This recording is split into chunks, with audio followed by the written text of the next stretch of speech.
네, 오늘은 여호수아 8장 30절로 35절 말씀을 통해서 축복과 저주의 선포라는 제목으로 여러분과 은혜를 나누고자 합니다. 저희가 지난 금요일 날에는 이스라엘이 아이성 전투에서 승리하는 장면을 보았습니다.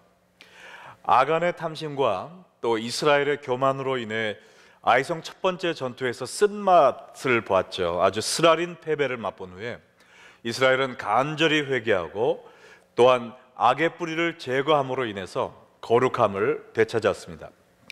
그리고 하나님의 말씀에 따라 복병작전, 유인작전, 그리고 기습작전을 써서 두 번째 아이성 전투에서는 완벽한 승리를 경험하게 되었습니다. 이 짜릿하고 극적인 반전의 승리를 경험한 이스라엘 백성들이 전쟁 후에 무엇을 했을까요? 샴페인을 터뜨리면서 승전을 축하했을까요? 큰 잔치를 벌이고 축제를 열었을까요? 이 큰 승리 후에 무엇을 했는지 여호수아 8장 30절 말씀을 한번 보겠습니다. 그때 여호수아가 이스라엘의 하나님 여호와를 위하여 에발산에 한 제단을 쌓았으니, 아이성 전투 승리 후에 이스라엘의 한 일은 에발산 위에 하나님을 위해서 제단을 쌓고 예배드린 일이었습니다. 여기 다음 지도에 보시면 이 에발산은 여기 밑에 여리고 보이시죠? 그리고 아이성은 바로 여리고 좌측에 있었습니다. 그래서 그 아이성 위쪽으로 30km를 올라가면 여기 에발산, 그리심산, 그 다음에 이제 그 지역이 이제 세겜인데 여기가 한 30km가 된다고 그래요. 30km면 가까운 거리는 아니죠. 18.5마일입니다. 여기서 오헤일 공항까지가 16.5마일이거든요. 근데 여기에 군인들만 간 것이 아니고 여자들과 아이들까지 다 데리고 한 명도 빠지지 않고 이스라엘 백성 전체가 걸어서 갔습니다. 빨리 걸어도 6시간 내지 7시간 걸리는 길이었는데 이것은 대단히 위험한 행동이었어요. 왜냐하면 바로 그 다음 장 9장에 보면 아이성 전투에서 이스라엘이 또다시 승리를 거뒀다는 이야기를 듣고 그 근처에 있는 모든 가나안 백성들이 동맹을 맺었습니다. 우리가 이러다가는 한 나라 한 나라씩 이스라엘의 밥이 되겠다, 우리가 함께 모여 이스라엘을 쳐부시자라는 동맹을 맺은 그러한 아주 그냥 눈을 부라리면서 이스라엘을 못 잡아먹어서 한인 그때였습니다. 그때 어린아이들까지 다 데리고 지금 거의 20마일 되는 거리를 걸어서 하나님께 예배하러 가고 있습니다. 군인들은 지금 아이성 전투를 한 후라 극도로 피곤해 있습니다. 아이들과 아녀자들은 자기들을 보호할 힘이 없죠. 그럼에도 불구하고 이 에발산과 그리심산 사이에 있는 계곡에 다 모여 있는데, 그것은 우리가 지난주에 본 것처럼 아이성 군대를 도간에 든 쥐같이 그 계곡에 잡아놓고 이스라엘이 그 사람들을 전멸시켰잖아요. 그것처럼 다른 나라 백성들이 이때다 하고 이스라엘을 공격했으면 이스라엘은 꼼짝없이 다 전멸당할 수밖에 없는 위험한 행동이었습니다. 그럼에도 불구하고 왜 이스라엘이 승전 후에 저 멀리 있는 에발산까지 가서 하나님께 예배를 드렸을까요? 오늘 두 가지만 그 이유를 말씀드리고 싶은데, 첫 번째는 하나님과의 관계를 회복하기 위하여 갔습니다. 하나님과의 관계를 회복하기 위하여. 여호수아 8장 31절에 보면 이는 여호와의 종 모세가 이스라엘 자손에게 명령한 것과 모세의 율법책에 기록된 대로 쇠연장으로 다듬지 아니한 새 돌로 만든 제단이라. 무리가 여호와께 번제물과 화목제물을 그 위에 드렸으며. 지금 이 에발산에 가서 예배를 드린 것은 여호수아가 자발적으로 결정을 해서 한 것이 아니고 모세가 죽기 전에 신신당부한 명령이었습니다. 어디에 그 명령이 기록되어 있느냐? 신명기 27장에 기록이 되어 있는데 4절과 7절에 보면 이렇게 나와 있죠. 너희가 요단을 건너거든 내가 오늘 너희에게 명령하는 이 돌들을 에발산에 세우고 그 위에 석회를 바를 것이며 또 거기서 내 하나님 여호와를 위하여 제단 곧 돌단을 쌓되 그것에 쇠연장을 대지 말지니라. 너는 다듬지 않은 돌로 내 하나님 여호와의 제단을 쌓고 그 위에 내 하나님 여호와께 번제를 드릴 것이며 또 화목제를 드리고 거기에서 먹으며 내 하나님 여호와 앞에서 즐거워하라. 예, 이 에발산이라는 것은 가나안의 중앙에 위치한 높은 산이었습니다. 그래서 거기에 올라가면 하나님이 약속으로 주신 가나안 땅을 다 볼 수가 있었어요. 그래서 그 약속의 땅을 바라보면서 이 땅을 우리에게 주시기로 약속하신 자도, 또 이 땅을 정복할 수 있는 능력을 주실 자도 오직 하나님밖에 없습니다 라는 것을 고백하며 선포하는 예배를 드리게 하신 것입니다. 이 에발산은 세겜산에 위치하고 있다고 말씀드렸는데, 이 세겜에 있는데, 이 세겜이라는 것은 아브라함이 75세 때 하란 땅을 떠나서 가나안에 들어가서 처음으로 하나님께 예배를 드린 곳이 바로 세겜이었습니다. 또 야곱이 그 형 에서와 그 잘못된 일을 하고 도망가서 삼촌 라반 집에 있다가 다시 가나안으로 돌아와서 처음으로 예배를 드린 곳이 세겜이었습니다. 그래서 이스라엘 백성들이 대대로 하나님과 언약을 맺었던 그 거룩한 장소 세겜에서 이 이스라엘 백성들이 다시 한번 이제 가나안 땅으로 돌아와서 애굽의 종살이에서 벗어나서 우리는 하나님의 백성으로 돌아왔습니다 라는 헌신을 하도록 만드신 것이죠. 근데 거기에 돌단을 쌓는데 쇠 연장으로 다듬지 않은 돌로 쌓으라고 그랬습니다. 왜냐하면 이 모든 우상들을 만들 때는 쇠 연장으로 돌을 깎고 나무를 깎아서 만듭니다. 그래서 하나님은 우상을 만드는 도구로 나를 위한 제단을 쌓지 말고 다듬지 않은 자연석으로 돌을 쌓고 제단을 쌓아서 나에게 예배드리라, 우상과 하나님과를 구분하기 위해서 이런 명령을 하신 것 같습니다. 근데 여기서 번제와 화목제를 드렸다고 그랬는데요, 번제는 제물로 바쳐진 동물을 완전히 태우는 제사인데 죄 씻음을 위한 제사였습니다. 이스라엘이 벌써 가나안에 들어와서 죄를 2번 범했죠. 아간이 탐심으로 말미암아 하나님이 건드리지 말라고 한 그 전리품을 슬쩍 했습니다. 두 번째는 아이성 전투에서 하나님을 의지하지 않고 그 백성들이 자기들의 힘을 의지하고 나가다가 참패를 당했습니다. 그래서 그 이스라엘이 전체가 나라의 죄를 하나님 앞에 회개하고 번제를 드림으로 말미암아 주님과의 관계를 회복하기 위해서 지금 번제를 드린 것입니다. 근데 이 그리심산과 에발산 사이에 이 백성들이 있었는데요, 그리심산에서 예배를 드리지 않고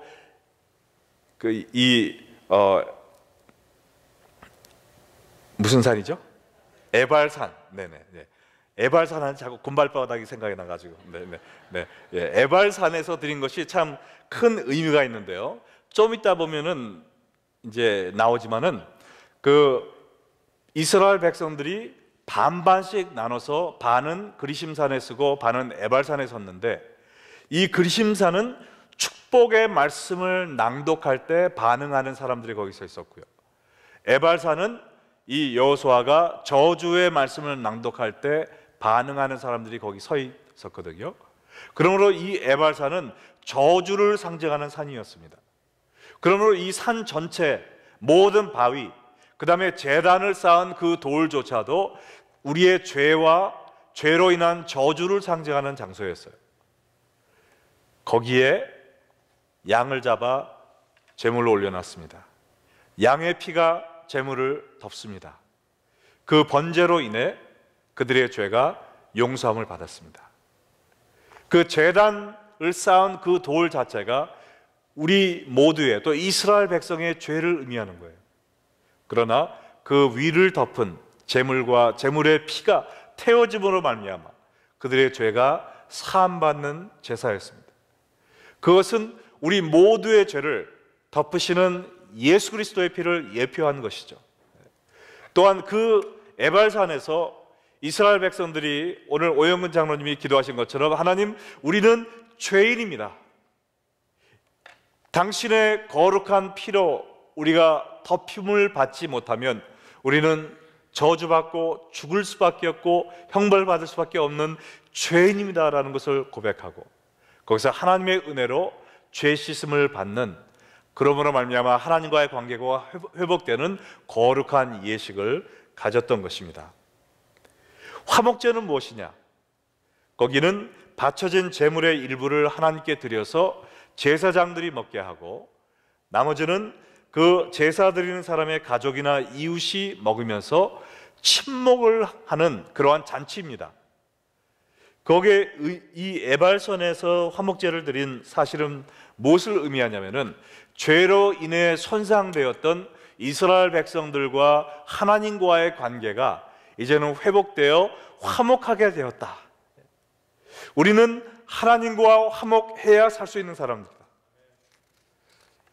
이제는 우리의 죄가 이 우리를 덮은 그 짐승의 피, 예수 그리스도를 예표하는 짐승의 피로 덮임으로 말미암아 우리가 하나님과 화목하게 되었고, 우리가 하나님을 의지하는 것만이 우리의 살 길이고 우리의 본분이다라는 것을 각인시켜주면서 기쁨의 잔치를 벌였던 것입니다.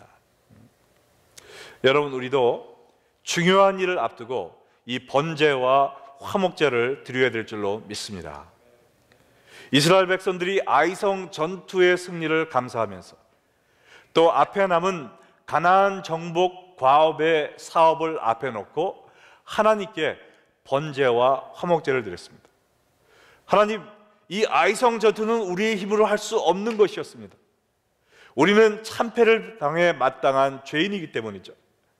그러나 우리를 덮은 하나님의 은혜로 말미암아 우리가 승리하게 됨을 감사합니다.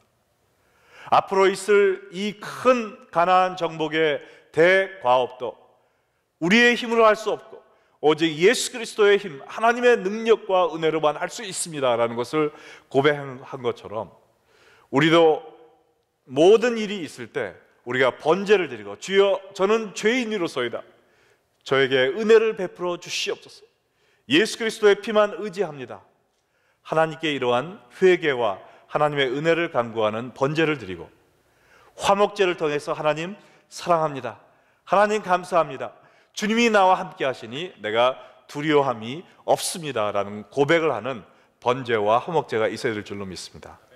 여러분, 가정에서 일이 있을 때마다, 자녀가 대학에 진학하고 이제 결혼을 하고 여러분이 사업을 시작하고 또 사역을 할 때 무슨 일이 있든지 우리는 항상 이 두 가지, 번제와 화목제를 드림으로 말미암아 하나님과의 관계를 회복하고 주님이 주신 능력과 은혜로 나아가는 저희가 되어야 될 줄로 믿습니다.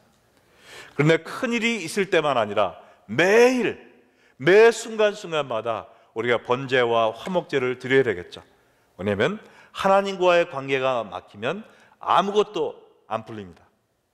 하나님과의 관계가 풀려야 다른 모든 것이 풀릴 수 있음을 믿으시기 바랍니다.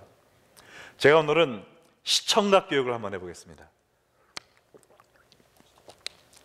자, 요게 이제 파이프라고 생각을 해보시고요. 이 하나님과의 나와의 관계가 이 속에 파이프가 뻥 뚫렸잖아요. 이것처럼 막힌 게 없을 때는 기도만 해도 하나님 하면은 하나님이 왜 내가 여기 있다, 내 사랑하는 아들 따라, 이렇게 대답을 하는 게 느껴지죠. 성경을 읽으면은 하나님의 사랑이 쭉쭉쭉쭉 우리의 영혼으로 빨아들여집니다. 근데 우리가 죄를 지면 어떻게 되죠? 하나님과 나의 사이의 관계에 뭐가 이렇게 자꾸 낍니다. 뭔가 좀 잘 안 보여요. 말씀을 들어도 잘 안 들립니다. 근데 이거를 해결하지 않고 계속 죄를 짓습니다. 그러면은 점점 더 답답해지죠. 하나님의 음성이 들리는 것 같기도 하고 안 들리는 것 같고, 나중에는 그냥 먼 발치에서 누가 조그맣게 얘기하는 소리 것처럼 아무것도 안 들립니다. 그러나 계속 하다 보면 어떻게 됩니까? 이 파이프가 완전히 막혀서 아무리 기도를 해도 기도가 상달되지가 않습니다. 답답합니다. 벽에 부딪혀서 떨어지는 것 같아요. 성경을 읽어도 하나님의 사랑과 말씀과 은혜가 보이질 않습니다. 성경이 수면제로 쓴 것처럼 재미가 없어요. 보기면 졸리기만 해요. 우리가 죄를 진다고 해서 우리가 구원을 잃어버리는 것은 아니죠. 하나님과의 우리와의 관계는 이 구원의 통로는 계속 있습니다. 그러나 하나님과의 관계와 교제가 막히는 것이죠. 그렇게 되면 우리가 신앙생활의 기쁨, 이 구원의 기쁨을 잃어버리게 되죠. 그런 생활이 계속 되다 보면 이 파이프가 썩어서 나중에는 믿음을 잃어버리는 데까지 갈 수 있다는 것입니다. 그럼 우리는 매일매일 이 굴뚝 청소를 해야 돼요. 하나님과 나와의 관계 속에 막혀있는 이것들을 자꾸 빼내야 됩니다. 뭘 통해서요? 번제와 화목제의 제단을 통해서 회개하고 또 회개하고 또 하나님께 사랑을 고백하고 안 나오네. 그렇게 해서 이 파이프가 뻥 뚫려야 이것도 많이 해봐야 되는데 오랜만에 하니까 이게 뻥 뚫려야 내가 기도하면 하나님이 착 들어서 응답해 주시고 말씀을 읽을 때마다 내 가슴에 하나님의 음성이 울려 퍼지는 그러한 살아있는 신앙의 삶을 살 수 있는 것입니다. 여러분이 지금 여러분과 하나님의 관계는 어떻습니까? 뻥 뚫려 있습니까? 아니면 꽉 막혀 있습니까? 다른 무엇보다 중요한 것은 하나님과의 관계를 회복하는 것입니다. 번제와 화목제를 드림으로 하나님과 온전한 관계를 유지하는 여러분 되시기를 주의 이름으로 축원합니다. 두 번째, 그 에발산에서 제단을 쌓은 이유는 하나님의, 이 두 번째고 마지막입니다. 하나님의 말씀을 가슴에 새기기 위해 그랬습니다. 하나님의 말씀을 가슴에 새기기 위하여. 여호수아 8장 32절에 보니까 여호수아가 거기서 모세가 기록한 율법을 이스라엘 자손의 목전에서 그 돌에 기록하매, 제단을 쌓아놓고 또 그 옆에 큰 돌을 세워놓고 거기에 하나님의 율법을 썼다고 그랬습니다. 근데 이것은 연장을 가지고 돌에 새긴 게 아니고요, 철 연장을 쓰지 말라고 그랬잖아요. 그리고 모세가 신명기 27장의 얘기를 뭐라고 그랬습니까? 돌에 뭘 바르라고 그랬어요? 아까 읽었죠? 석회를 바르라고 그랬습니다. 석회는 하얀색, 페인트를 칠하는 것과 같은 거예요. 그래서 흰색을 잘 보이도록 칠해놓고 그 위에다가 율법을 쓴 것이죠. 근데 모세오경 율법을 다 썼을 수는 없고요, 아마 10계명을 썼을 것이고 그 다음에 하나님의 축복과 저주의 말씀이 있는 신명기 27장과 28장을 썼을 것입니다. 근데 중요한 사실은 여호수아 혼자 쓴 것이 아니라 모든 이스라엘 백성들이 보는 앞에서 썼다는 것이죠. 그리고 이 돌을 쓴 후에 이것을 여호수아가 낭독을 했는데 그냥 혼자 재미없게 얘기하고 남들은 들은 것이 아니고요, 마치 느헤미야가 성벽을 쌓은 후에 그 성벽을 하나님께 헌신하는 예배를 드릴 때 어떻게 했습니까? 백성들로 하여금 그 성벽 위에 쫙 올라가서 서서 찬양을 하며 행진하게 했잖아요. 그것처럼 여기에서도 특별한 방법으로 말씀이 가슴에 새겨지도록 낭독을 했습니다. 여호수아 8장 33절에 보시면 온 이스라엘과 그 장로들과 관리들과 재판장들과 본토인들뿐 아니라 이방인까지 여호와의 언약궤를 맨 레위 사람 제사장들 앞에서 궤 좌우에 서되 절반은 그리심 산 앞에 절반은 에발산 앞에 섰으니 이는 전에 여호와의 종 모세가 이스라엘 백성에게 축복하라고 명령한 대로 함이라. 모세가 명령한 대로 산 두 개의 산에 이렇게 나눠서 섰습니다. 200만 명이 지금 쓴 거예요. 그 후에 여호수아가 율법책에 기록된 모든 것대로 축복과 저주하는 율법의 모든 말씀을 낭독하였으니. 자, 근데 모세가 지금 이야기한 거가 여기 자세히 안 나와 있거든요. 자, 신명기 27장 12절로 15절에 가면 그때 광경을 자세히 볼 수가 있습니다. 너희가 요단을 건넌 후에 시므온과 레위와 유다, 이사겔, 요셉, 베냐민 이 6지파는 백성을 축복하기 위하여 그리심산에 서고 르벤, 갓, 아셀, 스불론, 단, 납달리 6지파는 저주하기 위하여 에발산에 서고 이랬습니다. 그래서 레위 사람은 큰 소리로 이스라엘 모든 사람에게 말하여 이르기를 하면서 이 27장 15절부터 끝까지는 하나님이 이렇게 하면 저주한다, 이렇게 하면 저주한다가 쫙 나옵니다. 그리고 28장에는 이렇게 하면 축복한다, 이렇게 하면 축복한다가 쫙 나오거든요. 근데 15절에 뭐라 그랬냐면은 이러이러한 사람은 저주를 받을 것이요 할 때 모든 백성은 응답하여 말하되 뭐라 그랬습니까? 아멘 할지니라 그랬어요.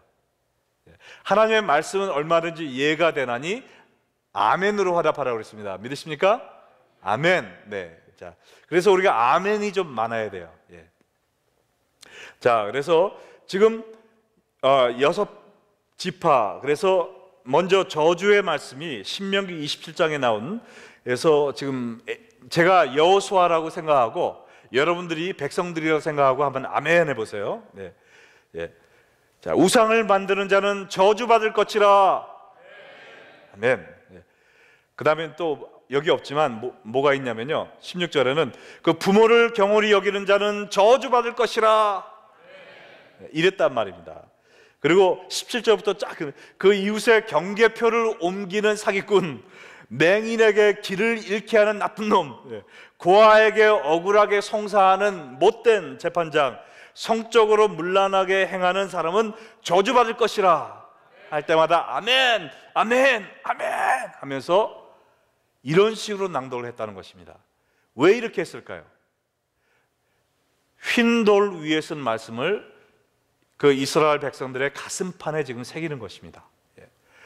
그날 산에 쫙 엄마, 할아버지, 뭐 할머니, 애까지, 뭐 강아지, 고양이까지 안고 전부 다 와서 산에서 말씀을 낭독했던 것을 어떻게 잊어버리겠습니까? 그렇죠? 아멘, 아멘 하면서 화답하고 백성이 다 볼 수 있도록 큰 돌에 섰습니다. 그리고 신명기 28장에 들어가서 축복의 말씀을 할 때마다 그리심산 쪽에 서 있던 백성들이 아멘 했습니다. 이제 또 여러분이 한번 아멘 해보세요. 하나님의 말씀을 듣고 지키면 세계 모든 민족 중에 뛰어나게 하실 것이라. 네.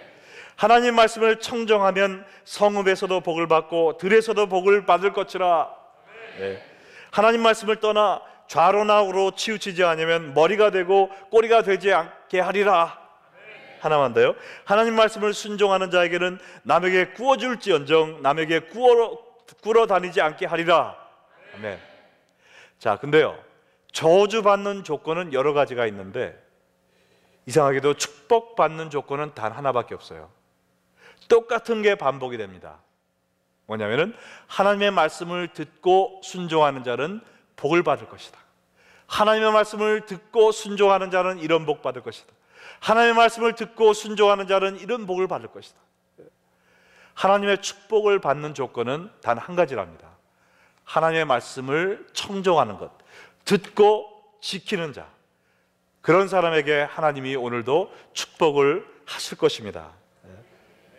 머리로만 하는 것이 아니라 하나님의 말씀을 들었으면 그것을 나의 언어로, 나의 생각으로, 나의 행동으로 실천하고 순종하는 자에게 하나님이 오늘 사는 사람들에게 예비하신 축복의 가나안 땅에 들어가는 축복을 여러분에게 주신다는 것입니다. 정말 여러분은 하나님의 말씀을 듣고만 있습니까? 아니면 들은 말씀을 순종하고 청종하며 살고 있습니까? 들으면 안 듣고 안 지키는 것보다 못하는 거예요. 듣고 안 지키는 사람은 안 듣고 안 지키는 사람보다 더 책임감이 있습니다. 심판받을 때 더 많은 심판을 받을 거예요. 많이 받은 자에게는 하나님 많이 요구하신다고 그랬기 때문에 여러분이 주일날 예배 드리시고 금요일날 나와서 예배 드리시면 여러분이 이 말씀을 들은 만큼 순종해야 될 의무감이 생기는 것입니다. 그러므로 오늘 말씀 정말 은혜 받았어 하고선 차 부릉 하면서 그냥 다 잊어버리고 옛날로 돌아가면 그거 참 위험한 거라는 거예요. 여러분, 말씀을 들으셨으면 실천에 옮겨야 됩니다. 그래야 하나님이 여러분을 위하여 예비하신 축복을 받을 수 있고 또한 하나님의 형벌을 피할 수가 있는 것입니다. 정말 오늘 이 아이성 전투가 끝난 후에 사람들이 또 자기 도취에 빠져서 샴페인 터뜨리고 그러지 않았어요. 하나님께 올라가서 거룩한 세계에 있는 에발산에 올라가서 하나님께 제단을 쌓았습니다. 주여, 우리는 죄인이로소이다. 그러나 우리의 죄를 덮은 이 예수 그리스도의 피를 예표하는 양의 피로 인하여 하나님의 은혜로 인하여 저희가 구원을 받았고 아이성을 점령하게 되었고 이 가나안 땅을 약속으로 받았습니다. 주여, 이 은혜 감사합니다. 하나님 사랑합니다. 주를 찬양합니다 하며 하나님 앞에 기뻐 뛰노는 그러한 번제와 화목제를 드린 후에 하나님의 말씀을 다 볼 수 있도록 서서 그냥 스테레오로 서서 아멘 아멘 아멘 아멘 하면서 하나님의 말씀을 가슴속에 새김으로 말미암아 하나님이 주신 이 약속의 땅 가나안을 차지할 수 있는 그러한 영적인 준비가 된 사람들로 만들어주시는 그러한 역사를 읽었습니다. 여러분들도 이 이스라엘 백성들처럼 항상 하나님께 죄를 고백하며 번제를 드리시고 하나님께 사랑을 고백하며 화목제를 드리시고 하나님의 율법을 내 마음판에 적어서 그 말씀을 실천하며 사심으로 말미암아 하나님이 예비하신 모든 축복을 넘치도록 받는 귀한 하나님의 백성들 되시기를 주의 이름으로 축원합니다.